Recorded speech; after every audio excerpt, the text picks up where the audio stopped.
वो board room की ओर बढ़ने लगा।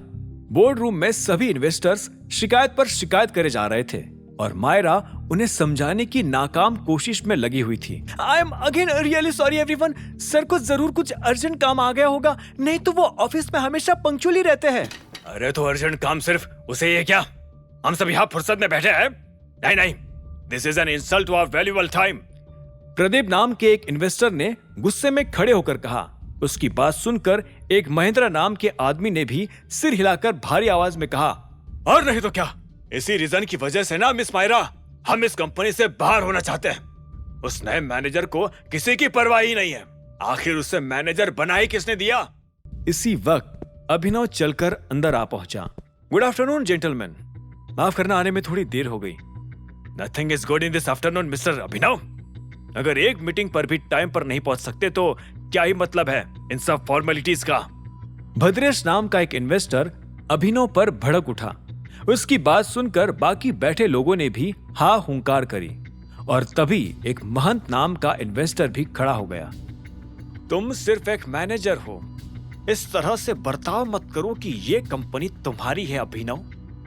देखिए, आप सभी जरूरत से ज्यादा सोच रहे हैं। अभिनव ने मुस्कुराते हुए कहा, मैं एक बहुत ही अर्जेंट काम में उलझा हुआ था और उससे फ्री होकर तुरंत यहाँ आ गया हूँ। इससे पहले कि अब फिर से और कोई उठकर शिकायत करने लगे, हमें बिना टाइम वेस्ट किए जो इम्पोर्टेंट अनाउंसमेंट है उसकी ओर बढ़ना चाहिए। ये क्या बकवास है? सिर्फ तुम्हारी कंपनी नहीं बची दुनिया में इन्वेस्ट करने के लिए, और भी बहुत सारी है। और हाँ, मैं खुद भी एक कंपनी चलाता हूँ, समझे? इसलिए मुझे मत समझाओ टाइम की कीमत। भद्रेश फिर से चिल्ला पड़ा था। हाँ, हमारे पास भी नहीं है टाइम इस ड्रामा का। तुमसे एक्सपेक्ट किया जाता है कि तुम कंपनी प्रॉफिटेबली चलाओ, ना कि हमें कुछ सिखाने बैठो। महंत ने फिर से भद्रेश की बात में बात जोड़कर कहा। सभी लोगों का गुस्सा देखकर मायरा घबरा गई थी, लेकिन दूसरी ओर अभिनव अभी भी शांत खड़ा था। चलो, प्रॉफिट की बात निकली है तो उसी से स्टार्ट करते हैं। मेरे पास आप सभी के लिए एक प्रपोजल है और इसमें फायदा इतना है ना, आई एम श्योर आप सभी रिजेक्ट नहीं कर पाएंगे। बट उसके लिए जरूरी है आप सभी का कंपनी में बने रहना। अगेन, मैं किसी को फोर्स नहीं कर रहा हूं, अभिनव ने समझाते हुए कहा। फिर मायरा की ओर देखा और उसने उसे बोलने का इशारा किया। यस, आई थिंक आप सभी को एटलीस्ट प्रपोजल तो सुन ही लेना चाहिए for your own benefit. Myra को खुद नहीं पता था कि अभिनव का यह प्रपोजल क्या था, इसीलिए वो उसकी तारीफ करते हुए नर्वस भी थी। 15 मिनट्स, सिर्फ 15 मिनट्स का टाइम मिलेगा तुम्हें, नहीं तो हम निकल जाएंगे। अब देख लो, भद्रेश ने उंगली उठाकर कहा। सभी लोगों ने उसकी बात पर सिर हिलाकर हामी भरी। अभिनव को एहसास हो गया था कि इन्वेस्टर्स इतने नाराज खुद से नहीं, बल्कि कहीं ना कहीं चिराग के कहने पर थे। चिंता मत कीजिए, मेरे लिए 10 मिनट ही काफी है, बाकी के 5 मिनट आप ले सकते हैं सोच विचार करने के लिए। अभिनव की इस बात पर सभी इन्वेस्टर्स ने एक दूसरे को देखा और सिर हिलाकर उसे आगे बोलने का इशारा किया। अभिनव पहले मायरा की ओर पलटा। तुम अब जा सकती हो, मैं हैंडल कर लूंगा। मायरा थोड़ी झुककर आगे आई। ओके सर, आपने लंच में कुछ नहीं लिया, मैं ऑर्डर कर दूं? हाँ, वही रेगुलर वाला करना, अभिनव ने कहा और मायरा सिर हिलाकर बोर्डरूम से बाहर चली गई। अभिनव ने एक नजर सभी इन्वेस्टर्स की ओर डाली और फिर वो कॉन्फिडेंटली बैठ गया। उसने अपने बैग में से एक फाइल निकाली और उसे पास बैठे भद्रेश की ओर आगे बढ़ाया। प्लीज इसे देखिए, फिर आगे पास करते जाइए। सभी लोग एक एक करके उस फाइल को पढ़ने लगे थे।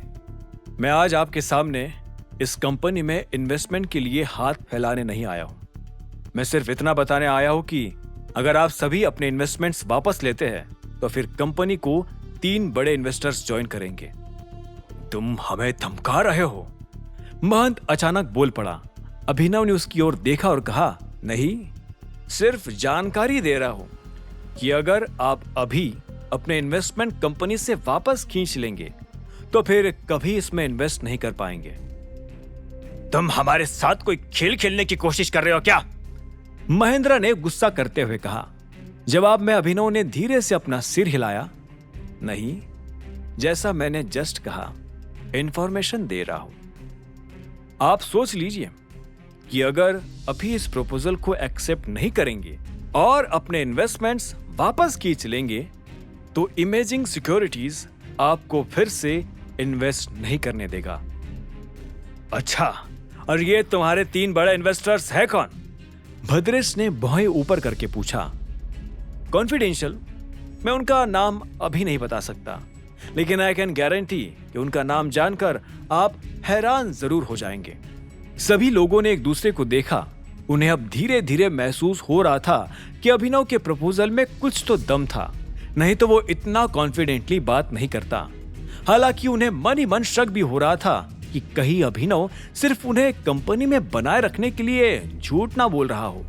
तो बताइए, आप लोग प्रपोजल एक्सेप्ट कर रहे हैं या नहीं?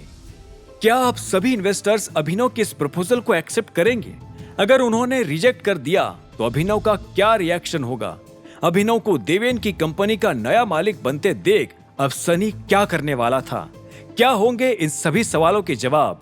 जानने के लिए सुनते रहिए आगे की कहानी जानने के लिए देखें अगला एपिसोड सिर्फ पॉकेट एफएम के यूट्यूब चैनल पर, और द रिटर्न ऑफ टाइगर के सारे एपिसोड्स को सुनने के लिए डिस्क्रिप्शन में दी लिंक से डाउनलोड करें पॉकेट एफएम ऐप।